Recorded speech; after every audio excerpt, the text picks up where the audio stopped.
જય માતાજી. તો કેમ છો બધા? મજામાં? તો માતાજીના દર્શન કરી લીધા, દર્શન કરીને દીવા ધૂપ કરી લીધા.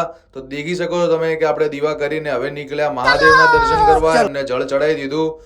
તો જળ ચડાવીને હવે જશો હનુમાન દાદાના દર્શન કરવા માટે. તો હનુમાન દાદાના દર્શન કરી લીધા. પછી આ દેખી શકો તમે કે ગોગ મહારાજના દર્શન પણ કરી લીધા અને નીકળી ગયા દુકાન માટે. તો દેખી શકો તમે ને ઉલો રસ્તો બંધ જ છે એટલે આપણે અહીંયાથી દુકાન નીકળ્યા. હવે બપોરે જમી લીધું અને જમીને થોડી ઘડા ગીતો અભળ્યા અને ગીતો અભળીને દેખી શકો તમે કે હવે આપણે નીકળ્યા જૂના ડીસા મારા મોમાને લેવા. મોમાને લઈને દેખી શકો તમે કે પાછળ મોમા બેઠા અને કાળિયા ભટ્ટ થઈ જાવ. 5 વાગે હાલી ગરમી તો એટલી ખતરનાક પડે રહી. અંબાલાલ તો ખબર શું કરે કોઈ ખબર જ નહીં પડતી. તો દેખવા આવી ગયા પિક્ચર. તો સ્ટેટ ઓફ રોમા ધણી મારા ભગવાનનું પિક્ચર દેખવા. તો દેખી શકો તમે કે ભાઈ પિક્ચર હતું જોરદાર. એક વખત જો અને આ પિક્ચર દેખો તમને ખબર પડશે કે રોમા ધણી કોને કહેવાય. તો હવે આપણે નીકળ્યા પાલનપુર બધા ભેગા.